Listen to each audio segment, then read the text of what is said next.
জামাতের একটা রাজনৈতিক ঐতিহ্য আছে। জামাত প্রায় শতাব্দী প্রাচীন একটা দল। জামায়াত ইসলামী, অখণ্ড ভারত কিংবা ব্রিটিশ ভারত যেটা বলুন, তারা তখন 47 সালে ভারত পাকিস্তান বিভক্তির সময় ভারতের পক্ষেই অবস্থান নিয়েছিলেন।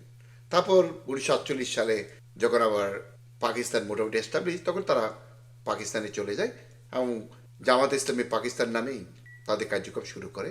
সেই জামাত ইসলামী 1971 সালে যখন বাংলাদেশ পাকিস্তান থেকে স্বাধীনতা ঘোষণা করলো, তখনই কিন্তু তারা পাকিস্তানের পক্ষ নিয়েছে।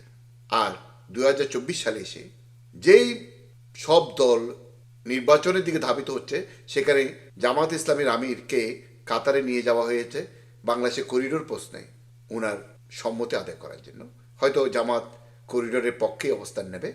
এটাই জামাতের রাজনৈতিক সংস্কৃতি, এটাই জামাতের রাজনৈতিক ঐতিহ্য। তা আমি বলবো, জামাত ইসলামী আসলে দেশপ্রেমিক।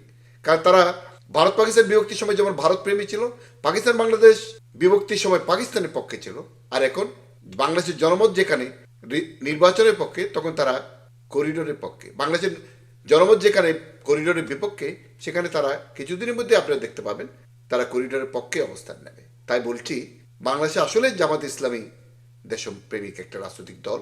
এই যে কিছুদিন আগে জামাত ইসলামের আমির ডাক্তার শফিকুর রহমান বলেছিলেন না, বাংলাদেশে সেনাবাহিনী এবং জামাত ইসলামী ছাড়া অন্য কেউ দেশপ্রেমিক নেই। আসলে কিন্তু কথাটা রূপক অর্থে হলেও সত্য।